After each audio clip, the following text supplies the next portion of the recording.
Pues Magic, hay historias en el tenis que se cuentan siempre desde, bueno, la parte muy elitista, que sí, todo historias muy bonitas, ¿no? De cómo se llega a la élite, pero también hay historias donde se parte, ya no solo desde abajo, sino desde la parte más honda que se pueda encontrar.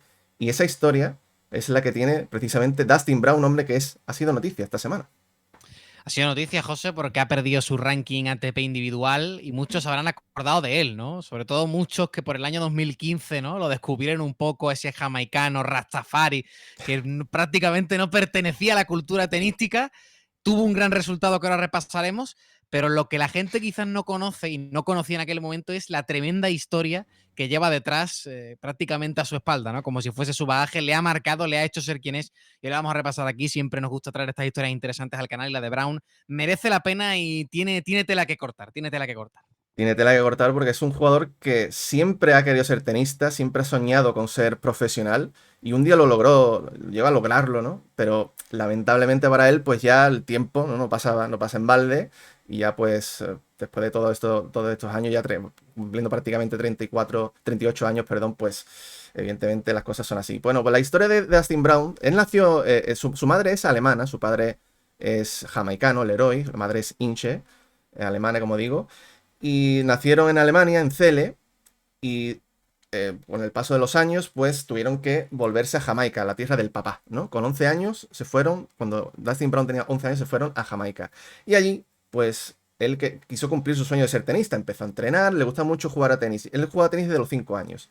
Y oye, no se le daba nada mal jugar a tenis en su época allí en Jamaica. La verdad que el tío jugaba muchos torneos ITF cuando empezó a despegar y llegó a ser incluso el 540 del mundo solo jugando en Jamaica. Para que os hagáis una idea de que realmente es muy difícil solamente jugando torneos ITF en Jamaica llegar a ser el 540 del mundo. Pero él sabía que para llegar a crecer más necesitaba dar el salto a Europa, pero no tenía dinero. Él viene de una familia súper humilde, no tenían prácticamente nada.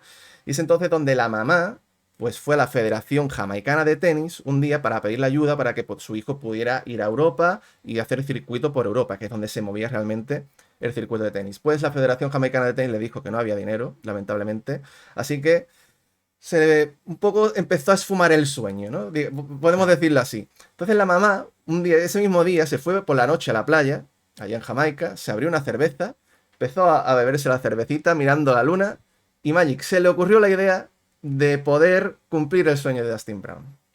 ¿Y de qué forma, José? Y digo yo, bendita cerveza, ¿no? Muchas veces hay cervezas que nos llevan a momentos de lucidez, otros momentos de bajón. Bueno, pues hay que darle las gracias a Inch por la idea que tuvo, porque dijo, bueno, si la montaña no va a Mahoma, Mahoma va a la montaña, ¿no? Vamos a comprarle una caravana a nuestro hijo Dustin. Ahí la tenemos, esa Volkswagen Camper Van tan bonita, ¿no? Colores verde y blanco.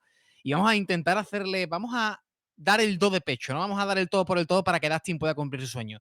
Se movieron, ¿no? Se trasladaron de Jamaica a Alemania con el objetivo de, solo con esa caravana, empezar a moverse por Europa, ¿no? Ver si su hijo realmente, sabían que tenía el talento, pero ahora, pues estando en un lugar geográficamente mucho más adecuado para poder progresar en el mundo del tenis, a ver si con el talento era suficiente, ¿no?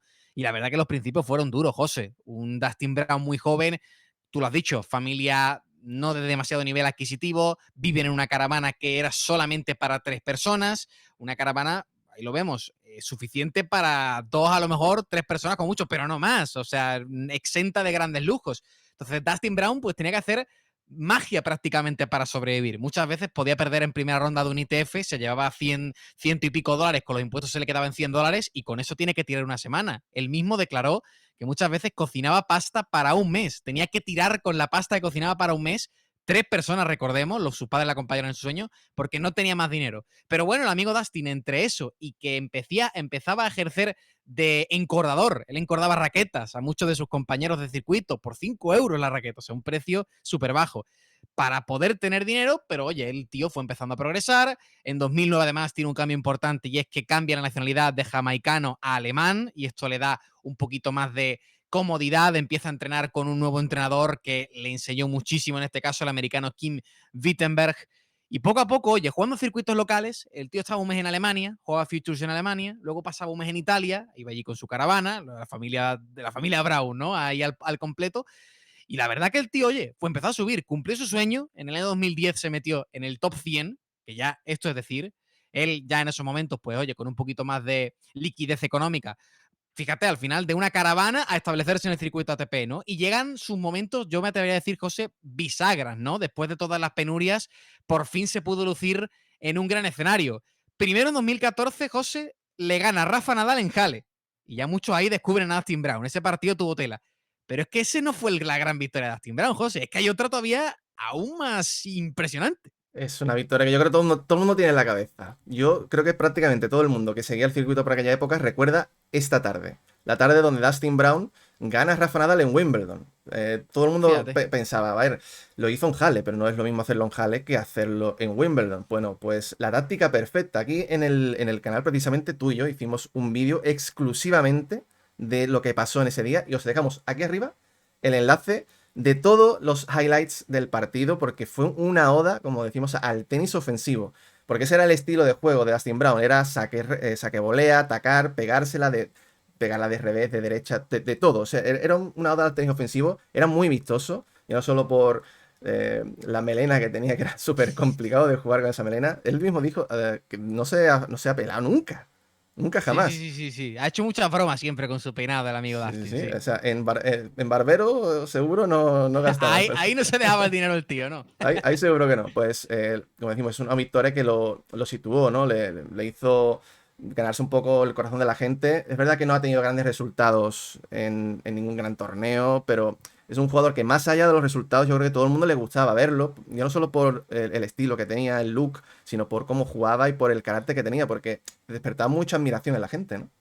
Jugador de culto, te iba a decir. O sea, es como esas películas que sabes que no van a ganar un Oscar, pero oye, de algún modo te tocaban el corazoncito y te gustaban, ¿no? Pues Dustin Brown era un jugador así, como tú dices, sus mejores resultados ATP son 2 semifinales. Nunca ha llegado a una final ATP y podemos decir que nunca más va a llegar porque, como bien decía al principio, ya no va a jugar más individuales, ¿no? En dobles sí que ha tenido buenos resultados, ha ganado algunos títulos, pero curiosamente también su mejor resultado en Grand Slam fue una tercera ronda en Wimbledon. Bueno, hizo tercera ronda un par de veces. Ujú. Una de ellas fue después de ganar a Nadal. Sí. Lo consiguió, de hecho, tanto en 2013 como en 2015. O sea, ese ha sido su máximo. Ha sido un jugador que su máximo ranking ha estado el 64 del mundo, José, no ha pasado del top 60, entonces se le recuerda más por su carisma, por toda la historia que tiene detrás, que a lo mejor mucha gente la conocerá ahora, ¿no? Pero y todo lo que significa que un tipo como él, con tantas dificultades, ¿no? Para llegar al circuito, consiga llegar, ¿no? Que por a lo mejor sus resultados en sí, que no son tan increíbles como los de muchos otros. Claro que piensa lo difícil que es llegar a ser tenista. Yo muchas veces cuando veo a alguien que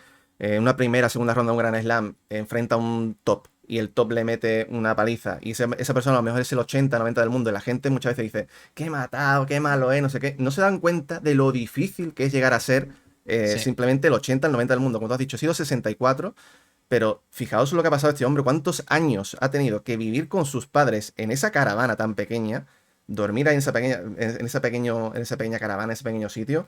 El sufrimiento y el esfuerzo que ha tenido este hombre. Ha terminado su carrera Magic con 3 millones de prize money. Evidentemente, eso hay que quitarle multitud de gastos. Impuestos Sí, sí, sí. también, sí, sí, sí, sí. Pero no deja de ser una persona que ha cumplido su sueño. El sueño era ser top 100, lo fue 64, se ha podido ganar la vida. Tiene más o menos un buen patrimonio para poder, por lo Mm. menos, vivir el día de mañana y poder, no sé, ser entrenador o lo que sea. Así que esta semana pierde ya como dijimos, ranking singles. Únicamente se dedica al doble porque ha tenido diferentes problemas físicos en los últimos años de su carrera, sobre todo la espalda a partir de 2018 le empezó a perjudicar mucho y ahora simplemente está centrado en el dobles.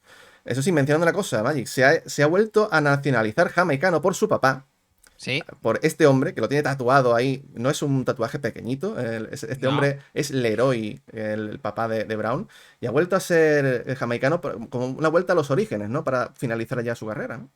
Él lo decía, lo comentaba prácticamente de esta forma: papá va por ti, ¿no? O sea, los últimos momentos de su carrera profesional, en este caso como doblista, que está jugando mucho circuito Challenger, de hecho ha ganado algún Challenger que otro en los últimos meses, pero ya ejerciendo, ¿no? Enarbolando la bandera jamaicana, ¿no? Es curioso, José, que su última victoria en individuales es contra Alexander Zverev. No es moco de pavo esto, ¿eh? O sea, el tío, 2019, en la hierba de Stuttgart, le ganó a Zverev, luego perdió contra Aliasim, jugó un partido más ATP y ya con la pandemia pues eso terminó de dinamitar un poquito, ¿no? Su carrera como singlista. Pero aún así, José, lo que te decía, ¿no? Esta última etapa que es como, bueno, recordar, ¿no? Esos momentos probablemente con la caravana, incluso en Jamaica, allí jugando ITF, viendo que era muy difícil cumplir sus sueños solamente quedándose en su país. Y también esto demuestra, ¿no? Que a veces la geografía, pues, dificulta bastante la carrera de un tenista y que hay muchos que han tenido la suerte, entre comillas, de nacer en Europa, cuando otros, pues fíjate, a lo mejor nacen en lugares recónditos y tienen muchas menos posibilidades y mucho menor acceso y exposición que los tenistas europeos del primer mundo, por así decirlo. Y lo difícil que es llegar a cumplir Llegar. sueños y llegar ahí. Y como digo, al final es admirar realmente el esfuerzo de este hombre para cumplir su sueño. Y es un hombre que seguro que mira atrás y se siente orgulloso del camino que ha recorrido porque no ha tenido que ser nada fácil. Solamente él sabrá y sus papás todo lo que ha tenido que pasar. Pues para que veáis, amigos, que en el tenis no solo hay historias de gente que, bueno, al final los colocan ahí, ¿no? Que al final también hay historias como esta que también son chulas, aunque no sean las más conocidas del mundo, pero historias siempre hay para contar.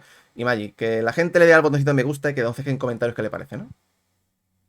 Hombre, a ver de quién quiere más historias, ¿no? Que últimamente Eso. siempre sacamos en el canal cositas chulas y esta merecía la pena, ¿no? Que fuese contado una historia así y muchos seguramente no supiesen, ¿no? De lo del detalle de la caravana y ahora tendrán a Dustin Brown con no sé, una estima especial, ¿no? Por así decirlo. El Pues Rastafari del circuito. es Rastafari, amigos. Nos vemos en más vídeos. Hasta pronto, Magic. Chao, chao.